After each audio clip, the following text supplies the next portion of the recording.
अल्लाह ताला चाहते हैं हम परेशान रहें या खुश रहें? बोलो। ये जो अल्लाह ने कहा ना कि हम तुम्हें आजमाइशों में डालेंगे, लेकिन जो लोग सब्र करेंगे और कहेंगे हम अल्लाह के गुलाम हैं, तो ये अल्लाह ने हमें आयत क्यों बताई है? ताकि हमारे दिल में गम को बर्दाश्त करना आसान हो जाए, हम गमगीन ना हो, क्योंकि गम तो आएंगे। ये हो नहीं सकता कि दुनिया में परेशानियां ना आए, ये नामुमकिन है। ये हर शख्स को आती हैं। आप समझते हो बड़े लोगों को नहीं आती? बड़े लोगों की परेशानियां बड़े लेवल की होती हैं, बहुत ऊंचे लेवल की होती हैं। तो परेशानी तो हर शख्स को आएगी। अल्लाह चाहते हैं कि इनमें बर्दाश्त की आदत हो जाए, ये खुश रहना सीखें। तो इसी वजह से दुनिया में सबसे बड़ा इनाम क्या है? खुशी है या नहीं है? पैसा इंसान क्यों हासिल करता है? खुश रहने के लिए। सेहत क्यों चाहता है? खुश रहने के लिए। तो अल्लाह ने कुरान में फरमाया कि अला बिज़िक्रिल्लाहि तत्मइन्नुल कुलूब, अल्लाह के जिक्र से दिलों को सुकून मिलता है। अब पता है लोग वजीफे पढ़ते हैं पैसा हासिल करने के लिए, वजीफों में अल्लाह का जिक्र किया जाता है, हालांकि अल्लाह कह रहा है वजीफों से पैसा नहीं, वजीफों से क्या मिलेगा? सुकून मिलेगा। सुकून के लिए कोई वजीफा नहीं पढ़ रहा होता। कमाल की बात है या नहीं है? अबे भाई सुबह शाम लोग हमारे पास आते हैं, मुफ्ती साहब पैसे ही नहीं है, बेरोजगारी है, बिल इतना आ गया, दिल चाह रहा है वो बिल बकरी को खिला दें, ठीक है? तो आप कोई वजीफा बताएं, तनख्वाह बढ़ जाए हमारी, पैसे बढ़ जाएं, तो मैं बता तो देता हूँ हस्बी अल्लाह व निअमल वकील या रज़ाक की पढ़ लेनी चाहिए। लेकिन कुरान जो वजीफे बता रहे हैं पैसे बढ़ाने के लिए नहीं, बल्कि सुकून के लिए। क्या मतलब? गुर्बत में सुकून मिल जाएगा। आपको पैसे मिलके भी सुकून ना मिले, इससे बेहतर वो गरीब नहीं है जो पैसे ना मिलके उसको सुकून मिल रहा हो। वो ज्यादा अच्छा नहीं है क्या? वो ज्यादा अच्छा है भाई। इसलिए अल्लाह फोकस दौलत को नहीं कर रहे, किसको कर रहे हैं फोकस? सुकून को फोकस कर रहे हैं अल्लाह ताला। मैंने ऐसे गरीब देखे हैं, ऐसा दिल हंस रहा होता है, मुस्कुरा रहा होता है मस्तियों में। अक्सर मैं एक वाकया बताता हूँ ना, हमारे घर में मजदूर आते थे, वाले साहब हयात थे, उन्होंने अल्लाह उनकी मगफिरत फरमाए, उन्होंने फर्श बनवाना था। तो मजदूर जो थे ना सुबह से लगे होते थे और गुनगुना रहे होते थे। मजदूरों के गाने भी आपको पता है पुराने जमाने के होते हैं, गुनगुना रहे होते थे और वो लगे हुए होते थे ना। शाम के वक्त जब वो प्लस्तर कर रहे थे फर्श में, तो मैं था, मेरी उम्र होगी 20-22 साल। मैंने कहा यार इस फर्श में ना आप जो हमारे सहन का फर्श बना रहे हो, ये थोड़ा सा चिकना फर्श हो, यानी बिल्कुल जैसे होता है ना प्लेन, ऐसा फर्श हो, ऐसा बनाना। तो कहने लगे, अब मस्ती में है ना, शायद लाहौर के होंगे, अब उनको खेलने का मौका मिल गया मुझसे। उन्होंने कहा ये फर्श आप चाहते हो जरा चिकना प्लेन फर्श हो, तो इसमें सरसों का तेल डलेगा या नारियल का बोला। तो मैंने कहा यार मैं ले आता हूँ नारियल का तेल डाल दो इसमें भाई, क्या ख्याल है? थोड़ा सा क्या हो जाएगा, फिसलन पैदा हो जाए इसमें। कह रहे नहीं इसमें नारियल का तेल डलेगा। अब मैं जा रहा हूँ लेने के लिए, वो तो शुक्र है मुझे किसी ने रोक दिया, क्या कर रहा है भाई। तो वो खेल रहे थे ना, शाम का वक्त था, फिर दोबारा इसी तरह का कोई मजाक, तो मुझे फिर मैंने कहा यार तुम लोग बड़ी मस्ती में हो। कहते हैं यार ये हमारा फुल मस्ती का टाइम होता है। वजह उसकी है, उनके अल्फाज देखो, कह रहे हम सुबह से थके हुए हैं, मगरिब की अजान होने वाली है, फ्रेश कंप्लीट करेंगे, घर जाएंगे, थके हुए हैं ना, ठीक ठाक दिहाड़ी मिलेगी, घर जाएंगे, नहाएंगे धोएंगे, मंजी पे बैठेंगे, बीवी बच्चे हमारा इंतजार कर रहे हैं, शदीद भूख में खाएंगे खाना, उसके बाद लंबे होके सो जाएंगे। कल का नहीं, दिहाड़ी आज की है, कल की नहीं है। उनको सिर्फ में खुशी है, काम मिला हुआ है यार, काम मिला हुआ है। समझ रहे हो कि नहीं समझ रहे? उनको खुशी इस बात की है कि हमें क्या मिला हुआ है, ठीक में काम मिला हुआ है, मजदूरी मिल गई, ये बहुत बड़ी खुशी है उनके लिए। और उन्हीं दिनों में मैं करोड़पति लोगों को डिप्रेशन में देख रहा था। तो खुशी का ताल्लुक, हकीम अख्तर साहब रहमहुल्लाह ताला एक जुमला बड़ा अच्छा फरमाया करते थे कि बादशाह अटैक हमेशा बादशाह पे करता है, बादशाह कभी भी भंगियों को और नीचे तबके को अपना हदफ नहीं बना। कभी आपने किसी मुल्क के बादशाह का खिलाफ किसी बादशाह का बयान किसी जमादार के खिलाफ नहीं सुना होगा। यदि सऊदी अरब का बादशाह कहे कि पाकिस्तान में वो जो फलां जगह जो चपड़ासी है मुझे बिल्कुल पसंद नहीं है, वो कभी सुना आपने? बादशाहों का हदफ क्या होता है? हो सकता है अमेरिका के सदर के खिलाफ बयान दे दे, वो बड़े आदमी किसी और के खिलाफ बयान दे, अटैक भी करेंगे। अब कभी नहीं आपने सुना होगा बादशाह ने बेचारे किसी रक्षा चलाने वाले को बम से उड़वा दिया भाई इल्ला ये कि वो एजेंट हो किसी का, फिर वो रक्षे वाला है नहीं, वो है कोई और, वो बड़ी फिर चीज है, वो रूप धारा हुआ है उसने। वरना ओरिजिनल कोई टमाटर वाला हो तो कभी आपने देखा कि किसी मुल्क की फौज उस टमाटर वाले पे अटैक कर रही है? ऐसा नहीं होता। हकीम अख्तर साहब रहमहुल्लाह ताला फरमाया करते थे कि बादशाह हमेशा कब्जा किस पे करते हैं? बादशाहों पे। फरमाया कि दिल जो है ये पूरे जिस्म का बादशाह है। दिल क्या है? अल्लाह को जब कोई नाराज करता है, अल्लाह का जब कोई जिक्र नहीं करता, तो अल्लाह ताला उससे पैसा नहीं छीनते, ना उससे घर छीनते हैं, ना उससे उसकी जो है ना ख्वाहिशात छीनते हैं। अल्लाह डायरेक्ट अटैक किस पे करते हैं? दिल पे। दिल अपने कब्जे में लेके परेशानी डाल देते हैं उसके अंदर। अल्लाह दिल, हदीस में आता है कि जो दिल है ना बैना उसबुअहिर रहमान, अल्लाह की दो उंगलियों के दरमियान में है ये दिल, ऐसा कंट्रोल है अल्लाह को। तो अल्लाह क्या करते हैं? दिल को लेके उसमें क्या डाल दी? बेसुकूनी भर दी उसमें। चल भाई सब कुछ है, खुशियों के सारे असबाब, 1000 गज का बंगला, वॉशरूम ऐसा, गरीब आदमी जाए बोला यार ऐसा तो मेरा बेडरूम नहीं है जैसा इनका वॉशरूम है, हर कमरे में एसी लगा हुआ है, बिल की कोई टेंशन नहीं, इतना पैसा, रोडें साफ, सड़कें साफ, कोई टेंशन नहीं। और आजकल के जो सेकुलर लिबरल लोग हैं इनको तो वो वाली टेंशन है ही नहीं जो एक मौलाना टाइप के लोगों को होती है। समझ गए होगे आप भाई? वो जो टेंशन जो जिसको सारी दुनिया टेंशन समझती है, यानी शादी को, बीवी को, तो वो वाली टेंशन से तो ये क्या होते हैं? बिल्कुल आजाद, गर्लफ्रेंड वाला सेटअप चल रहे हैं लोगों को, इतना कुछ, कोई टेंशन बज़ाहिर नहीं है। अल्लाह कहते हैं कोई बात नहीं, तूने मुझे नाराज किया ना, तो इन तमाम तर वसाइल के बावजूद तुझे नाकाम करूंगा मैं।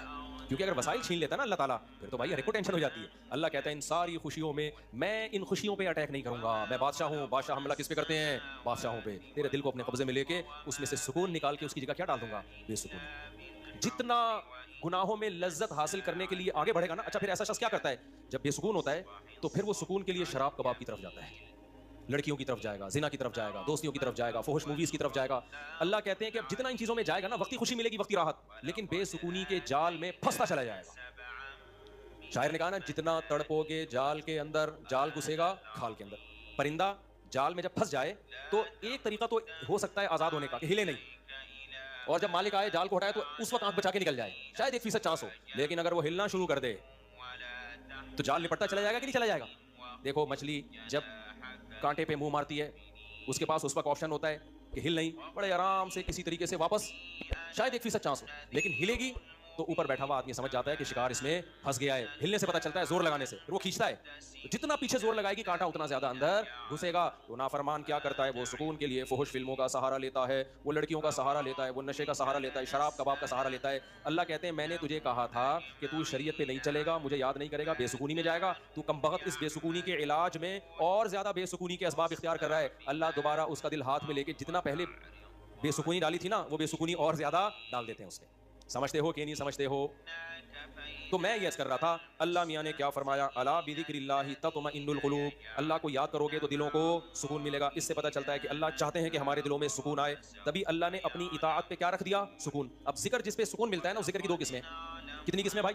2। कुछ काम ना करना, ये भी जिक्र है। जिक्र कहते हैं याद रखने को, और कुछ काम करना, ये भी क्या है? जिक्र।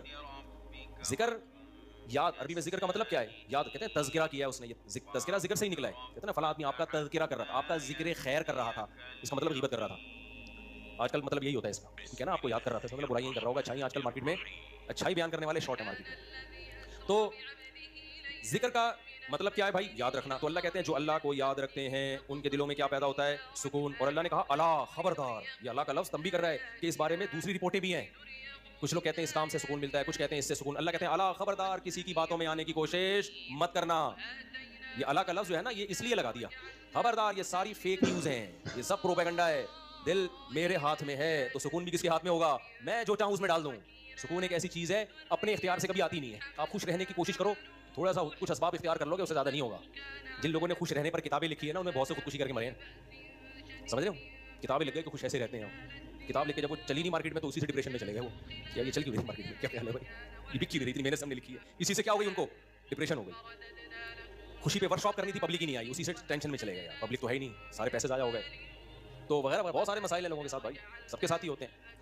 तो अल्लाह मियाँ ने कहा कि ये दिल किसी मोटिवेशनल स्पीकर के हाथ में नहीं है। आजकल गोरे बहुत वर्कशॉप्स करवा रहे हैं ना, खुश रहना खुश रहना। तो अल्लाह कहते हैं कि दिल और दिमाग, ये 2 चीज़ें किसके कंट्रोल में है? मेरे। तभी मैंने नींद पर इतवार को बयान किया, वो लाज़मी सुनिएगा। नींद भी किसके कंट्रोल में है? अल्लाह के। नींद की गोली नींद के असबाब पैदा कर देती है। माहिरीन कहते हैं कि सोता आदमी अपनी ताकत सही है, सुला कोई नहीं सकता आपको, क्योंकि दिमाग ऑर्डर करेगा ना सोने के लिए दिमाग को, तो दिमाग थोड़ी ऑर्डर करेगा, दिमाग के ऊपर की कोई चीज़ ऑर्डर करेगी दिमाग को कि आप सो जाओ। दिमाग बाकी चीज़ों को ऑर्डर कर सकता है कि रुक जा, बोलना बंद कर दे, सुनना बंद कर दे, आंखें बंद कर ले, ये सब चीज़ें दिमाग के कंट्रोल में है। दिमाग के कंट्रोल में नहीं है। अबे क्या हो गया, कैसे समझाऊं? देखो दिमाग के कंट्रोल में नहीं होता कभी भी। मैनेजर साहब मैनेजर के कंट्रोल में नहीं होंगे। मैनेजर को कंट्रोल करने के लिए कोई ऊपर की चीज़ होगी। हुक्मरान को ऊपर की ताकतें कंट्रोल करती हैं। अल्लाह समझता है या नहीं समझता? तो फिर वही सियासी बातें ना शुरू हो जाएं, इसलिए मैं वापस चल रहा हूँ। अवाम भी कंट्रोल करती है बाज़ दफ़ा, बांग्लादेश में जैसे किया है ना। खैर, तो अच्छी खबर है अल्हम्दुलिल्लाह, बांग्लादेश से बहुत अच्छी न्यूज़ आ रही है। जमात इस्लामी के पुराने बेचारे बूढ़े लोगों को सिर्फ इस बेस पे फांसी पे लटकाया हसीना वाजिद ने। उसने लटकाया कि पाकिस्तान की हिमायत, सियासी इख्तलाफ था भाई ये, उसके बाद तो वो बगावत नहीं कर रहे थे ना, बहुत जुल्म मिचा के रखा हुआ था। अच्छा, उस पे बांग्लादेश में जो इनकलाब आया उस पे लोग मेरे बयान पे तबसरा कर रहे हैं। मुफ्ती साहब तो कहते हैं हुकूमत के खिलाफ बगावत जायज़ नहीं है। भाई हम मुसल्लह बगावत के कायल नहीं हैं। मुसल्लह तलवार लेके अवाम ने वहाँ मुसल्लह बगावत नहीं की है, मुसल्लह बगावत नहीं की अवाम ने। पूरी अवाम जमा हो गई थी। आपके यहाँ तो अवाम है, अभी क्या मैं बोलूँ, कराची की तो माशाल्लाह अवाम को अल्लाह हिदायत दे, उस जुल्म के खिलाफ नहीं धरना कर सकते जो बराह रास्त इनके ऊपर हो रहा है, जो कत्ल हो रहा है ना कराची की गलियों में। गटर वटर पे तो बयान हमने छोड़ दिए, अभी तो कत्ल और गारत पर बात करो। जिस तरह से कराची में डाकुओं का राज है, बात बात पे 5-5 हज़ार की खातिर बंदा कत्ल हो रहा है। कराची की अवाम इस पे एहतजाज नहीं कर रही है। हसीना वाजिद जैसी इनकलाब कहाँ से लाएगी भाई? इसलिए हम क्या करें, तो हम मुसल्ला उसकी बात करते हैं, क्योंकि अगर मुसल्ला बगावत होगी फिर तो खून खराबा होगा, बहुत बर्बादी होगी, फिर कटेंगे लोग, मरेंगे, नतीजा फिर गैर जो ताकतें हैं वो कब्जा कर लेंगी, उसके हम कायल नहीं हैं। बाकी अवामी एहतजाज वो उसका राइट है, उसका हक है। खैर, तो बात ये चल रही थी मेरे भाई, तो अल्लाह का जो जिक्र है जिससे इंसानों को सुकून मिलता है, देयर आर 2 टाइप्स ऑफ जिक्र। कुछ काम करने के हैं और कुछ काम बोलो नहीं करने के। देखो, आपका जिना का दिल चाह रहा है और जिना के असबाब भी हैं, आप जिना नहीं करते, आपने अल्लाह का बहुत बड़ा जिक्र कर लिया, हालांकि कुछ भी नहीं देखने में लगेगा आपने कोई जिक्र बोलो ना नहीं किया, देखने में कुछ भी नहीं किया आपने। कितना बड़ा जिक्र किया कि मीज़ान के तराजू में क़यामत के दिन इससे भारी कोई नेकी नहीं होगी। नबी सल्लल्लाहु अलैहि वसल्लम ने फरमाया, सबअतुन युज़िल्लुहुमुल्लाहु फ़ी ज़िल्लिही यौम ला ज़िल्ला इल्ला ज़िल्लु। 7 आदमी ऐसे होंगे जिनको अल्लाह उस दिन अर्श के साए में जगह देगा जिस दिन अल्लाह के साए के अलावा कोई साया नहीं होगा। उनमें रजुलुन शाबुन, एक वो नौजवान, दातहु इम्राअतुन ज़ातु हुस्निन व जमाल औ कमा क़ाल सल्लल्लाहु अलैहि वसल्लम, जिस ज़ाता हुस्निन व माल, गालिबन माल के अल्फाज हैं, हसीन भी हो मालदार भी हो, ऐसी औरत ज़िना की तरफ दावत दे। ये जवाब में ये नहीं कह के मैं बूढ़ा हो गया हूँ या मेरे अंदर रग़बत ख़त्म हो गई है या मुझे सोसाइटी से डर लगता है, किसी ने खुफिया कैमरा ना लगा दिया हो, इन सब चीज़ों से मैं घबराता हूँ। ना ना ना ना ना, ये क्या है, सारे असबाब मौजूद हैं, सिर्फ एक रुकावट है, इन्नी अखाफुल्लाह, आज मैं अगर ज़िना करूँगा तो कल मुझे इसका हिसाब देना पड़ेगा, इसकी सज़ा अल्लाह ने जहन्नम की आग रखी है। नबी ने फरमाया, इस बेस पे जो रुक गया, दावत औरत दे रही है और ये रुक जाए तो ये बहुत बड़ा ज़ाकिर है, इसने तहज्जुद गुजारों से ज्यादा अल्लाह का जिक्र किया है। हम तो उसको जिक्रुल्लाह करने वाला समझ रहे हैं, पूरी रात तहज्जुद पढ़ता रहे, तिलावत करता रहे, तो कहते हैं बड़ा पहुंचा हुआ है। भाई ये उससे ज्यादा पहुंचा हुआ है, सही है ना। अल्लाह इसको बुलाएगा और अल्लाह कहेगा ऐसे तमाम लोग साइड पे आ जाएं। देखो लाइन लगी हुई होती है ना जब धूप में रश में, और कहीं जैसे पहले बिल जमा कराने के लिए लोग जमा होते थे, तो मोबाइल में एप्लीकेशन आ गई है, बिल जमा कराने के लिए लोग लंबी लंबी लाइनों में लगे, पासपोर्ट की लंबी लंबी लाइनें लगी होती हैं। अचानक कोई ऑफिसर कहे बीच में से, भाई आप इधर आ जाए, गाड़ी नू साइड चलाओ, आप आ जाओ, आपको कैसा लगेगा भाई, जबरदस्त। मैं सऊदी अरब में था तो लंबी लाइन लगी थी, वो कोई इमिग्रेशन ऑफिसर ने पता नहीं कोई पहचान लिया होगा या कोई ताल्लुकात होंगे, आप साइड पे आ जाओ। मुझे बड़ी शर्म आ रही है भाई यार, मैं पगड़ी में, और ये लोग बोलेंगे यार बेवकूफ़ हैं जो लाइन में खड़े हैं, लेकिन सऊदी अरब में आप नो नहीं कर सकते। वो अगर आपको इज्जत दे रहे हैं तो आपको इज्जत लेनी पड़ेगी, ठीक है ना, वरना फिर जो वो बेइज्जती देते हैं ना वो उससे डबल होती है। उसने कहा स्ट्राइट, वो कहीं कोई हमारे दोस्त थे, उन्होंने कहा कि भाई मुफ्ती साहब लाइन में खड़े हैं, अब मैं जा रहा हूँ, लोग बुड़ यार ये क्या है यार, मैं कह रहा हूँ भाई मैं गन पॉइंट पे जा रहा हूँ, मुझे शौक नहीं है, मुझे अल्लाह की कसम मुझे लाइन में लगने का शौक है। एयरपोर्टों पे भी, कराची एयरपोर्ट पे भी जब जाता हूँ लाइन में, अब क्या होता है कि वो होता है उनका कोई एयरपोर्ट का कोई सिस्टम है कि जो खास मशहूर लोग हैं या कुछ उनको कोई प्रोटोकॉल मिलता है, वो गन पॉइंट पे हो रहा होता है, तो मुझे लोगों से शर्म आ रही होती है, लोग क्या बोलेंगे यार, तो ये खुशी खुशी नहीं होता सब कुछ, तभी हम हत्तल इम्कान कोशिश करते हैं किसी को बताएं नहीं, कोई प्रोटोकॉल ले ही नहीं, मुंह पे कपड़ा डाल के जाएं, तो हमारी कोशिश यही होती है। अच्छा भाई मेरे भाई, तो फिर क्या वो बात कहाँ से कहाँ आए, मैं बहुत ज़्यादा घूम रही है आज। तो अला बिज़िक्रिल्लाहि तत्मइन्नुल कुलूब, जिसको जिना का मौका मिला और उसने जिना नहीं किया, तो ये सबसे बड़ा जाकिर है अल्लाह की नज़र में, जिक्र करने वाला, देखने में कुछ भी नहीं है भाई। तो इसलिए उलमा कहते हैं जिक्र की 2 किस्में, कुछ काम ना करना, ये भी क्या है अल्लाह का जिक्र, बदनजरी का मौका मिला, इंटरनेट घर में मौजूद, कंप्यूटर मौजूद, देखने वाला कोई नहीं, फौज फिल्में खुलेआम चल रही हैं, आप किसके खौफ से बच जाओ, अल्लाह के खौफ से नहीं यार, कोई असबाब इख्तियार करो, भाग जाओ यहाँ से, कोई हीला इख्तियार करो, ये कम नेकी नहीं है भाई, ये बहुत बड़ी नेकी है, समझते हो कि नहीं समझते।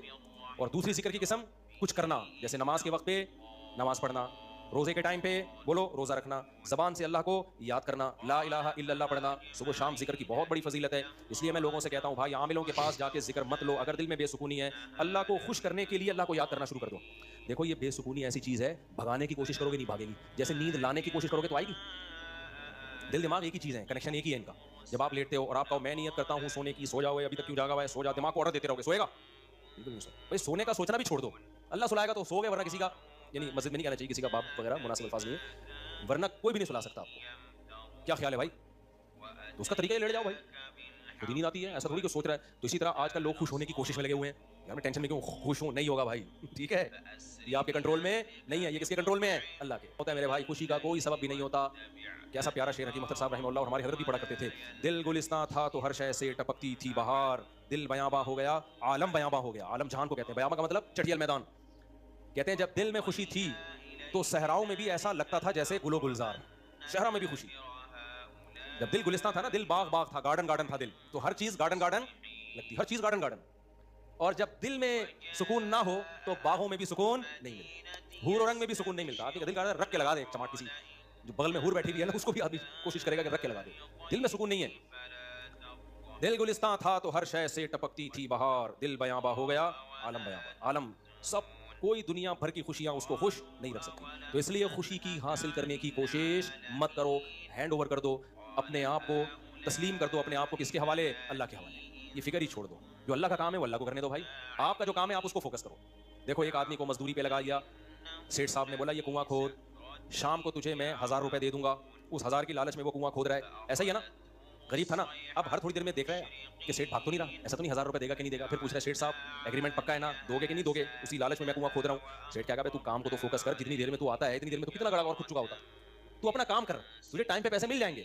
फिर आप गड़ा खोद के, यार भाई देगा ना पैसे, मजाक तो नहीं कर रहा ना मेरे साथ। लोगों से पूछ रहा है ये सच बोल रहा है झूठ बोल रहा है, असली नोट देगा ना, जाली नोट तो नहीं देगा ना, क्या ख्याल है भाई। ये सारी सेठ को गुस्सा आएगा, बोलेगा पतली गली से निकल यहाँ, क्योंकि तुझे जो काम किया तू उसको फोकस कर यार। हम यहाँ बेवकूफ बैठे हैं, 1000 रुपए मैं नहीं दे सकता तुझे, क्या 1000 क्या चीज है मेरे लिए। सेठ करोड़पति आदमी है और आपको ये फिक्र लगी पता नहीं 1000 देगा कि नहीं देगा। वो कहेगा भाई तो क्या तू यानी मेरे को बेवकूफ समझा है तूने, 1000 रुपए तो हम जहाज बना के किश्ती बना के उड़ाते हैं उसको, वो यही कहेगा ना सेठ। तो सुकून के खजाने किसके हाथ में मेरे भाई, अल्लाह। क्या खरबों खरबों लोगों को उसने खुशियां दी हैं, अरबों खरबों लोगों को। अल्लाह ने कहा तुम्हें जो काम मैंने जिम्मे लगाया ना मुझे याद रखो। याद रखने का मतलब जो फराइज और वाजिबात हैं पूरे करो, जो ऑर्डर दिए उनको पूरे करो, जिन बुराइयों से मना किया उनसे बचो, इस काम को तुम फोकस करो। हम क्या करते हैं, 2 दिन नमाज पढ़ के देखा सुकून मिला कि नहीं मिला, अभी भी टेंशन तो है, मसाइल अभी भी मेरे खत्म नहीं। मैंने पैगाम भेजा है, वो तो अभी भी मसला वहां से तो अभी भी ठहंगा ही आ रहा है, उनके अभी भी राजी नहीं हुए। भैंस वाला लतीफा बहुत दफा सुना चुका हूँ, एक और दफा सुन लो यार। वो एक आदमी जो था उसकी भैंसें मरती थी, उसकी टेंशन ये थी, उसने मौलवी साहब से आके कहा मौलवी साहब बड़ी टेंशनों में हूँ। मौलवी साहब ने आयत पढ़ी अला बिज़िक्रिल्लाहि तत्मइन्नुल क़ुलूब, अल्लाह को याद रखने से दिलों को सुकून मिलता है। तो जब तू नमाज पढ़ेगा अल्लाह को याद करेगा, तुझे सुकून ऐसे मिलेगा कि तेरी भैंसें मरना बंद हो जाएंगी। सुकून का मौलवी साहब ने ये मतलब समझा, लेकिन ये मतलब था नहीं सुकून का कि तेरी भैंसें मरना क्या हो जाएंगी, बंद। भाई सुकून ऐसे मिलेगा, भैंसें मरे ना मेरे, तेरी तरजीहात ही चेंज हो जाएंगी। भैंस मरना तेरे लिए इतना बड़ा इशू रहेगा नहीं, तेरी तरजीहात ही कुछ और बन जाएंगी। जब आपकी तरजीहात ही चेंज हो जाती हैं, हदफ और विजन ही चेंज हो जाता है, फिर आप भैंस के जीने और मरने को सफर का हिस्सा समझते हो, फिर आप हदफ किसी और चीज को बनाते हो। समझते हो कि नहीं समझते। तो मौलवी साहब को ये समझाना चाहिए था। मौलवी साहब ने कहा भाई जब तू नमाज पे आएगा तेरी भैंसें नहीं मरेंगी, लिहाजा तुझे सुकून मिलेगा। क्योंकि अल्लाह क्या कहते हैं, जो अल्लाह को याद करता है उसको क्या मिलता है भाई, सुकून। और सुकून का मतलब भैंस, यही मतलब हुआ ना कि भैंस मिलेगी। वो फजर पढ़ने आया, गया तो एक और भैंस मरी गई थी। आया मौलवी साहब के पास, मौलवी साहब मेरी तो भैंस मर गई, आप कह रहे होते सुकून मिलता है दिलों को, मुझे तो टेंशन और मिल गई। मौलवी साहब ने कहा अल्लाह तुझे आजमा रहा है, जोहर भी दोबारा ट्राई कर। अल्लाह आजमा रहा है भाई। जोहर पड़ी, गया वापस, एक और भैंस। असर में आया, एक और भैंस। एक कट्टा ना चीख रहा था बहुत ज्यादा, भैंस का बच्चा नहीं होता, तो उसको बोलता है कि चुप कर जा, तू तो खाली 2 नफिल की मार है। उनको तो मारने के लिए 4 फर्ज पढ़ने पड़े हैं, बड़े बड़े भैंसे थे वो। तू ज्यादा शोर नहीं कर, 2 नफिल पढ़ूंगा अल्लाह के लिए, तेरा इन्ना लिल्लाह हो जाएगा, शोर नहीं कर ज्यादा। समझते हो कि नहीं समझते। तो सुकून का ये मतलब नहीं है। सुकून का मतलब जो काम अल्लाह ने आपके जिम्मे लगाया आप उस काम में जुट जाओ। सुकून की टेंशन बोलो छोड़, ये किसके हवाले कर दो, अल्लाह ने देना है दे, नहीं देना नहीं दे, वो देगा। कैसे वो अल्लाह की क्या पड़ी है यार तुम्हें टेंशन देके, है भाई। और अगर परेशानियां आई तो उनमें सब्र की तौफीक भी देगा, वो सब्र की तौफीक देगा। बौखलाओगे नहीं, अल्लाह हम सबको परेशानियों से बचाए, और अल्लाह ना करे कोई परेशानी मुकद्दर में हो तो अल्लाह सब्र की तौफीक दे। हमने तो भाई परेशानियां देखी नहीं है, अल्लाह बचा के रखे हमें। तो अब देखो गज़ा पे जो बमबारी हो रही है, हमें कितना तरस आता है, लेकिन वहां से जो लोग इंटरव्यू देते हैं उनके चेहरों पे कैसा सुकून है, कैसा इत्मीनान है। ये क्या है, ये किसकी तरफ से सब्र मिलता है, तभी तो डटे हुए हैं। ये सब्र किसकी तरफ से मिलता है, ये अल्लाह की तरफ से है। बहुत बड़ी परेशानियों को बर्दाश्त करना आसान, छोटी को बर्दाश्त करना मुश्किल। तो अब मैं आपसे यह कर रहा हूं कि अल्लाह को याद किए बगैर, इस्लाम पे चले बगैर, शरीयत पे चले बगैर सुकून मिलना मुमकिन नहीं। समझते हो कि नहीं समझते। खुश रहना, और शरीयत पे चलना सुस्ती के साथ मुमकिन नहीं है। अभी रफी भाई जी सो रहे हैं, शरीयत पे चलना सुस्ती के साथ मुमकिन। देखो सो जाओ ना, ये सुस्ती नहीं है, जागा हुआ ढीला हो ये सुस्त है। सोना तो नेचुरल है, वो तो अपने इख्तियार में थोड़ी भी, मैंने बताया ना कि अपने इख्तियार में नहीं है ये। हम लोग जागे में सुस्त होते हैं, जागे में सुस्त होते हैं। सोना तो अपने इख्तियार में थोड़ी है, बैठे बैठे लोग सो जाते हैं। हमारे क्लास फेलो थे मदरसे में, वो जब सजदे में जाते सो जाते, उनको कोनी मार के सजदे में उठाना पड़ता था, भाई अगली रकत का शुरू होने वाली है। हालांकि बहुत एक्टिव थे वो, बहुत एक्टिव थे। मैंने बहुत एक्टिव लोगों को देखा बैठे बैठे सो जाते हैं। ये तो ये दिमाग अपने इख्तियार में नहीं है। कौम का मसला जागने के बाद शुरू होता है, जागने के बाद भी क्या है, सुस्त।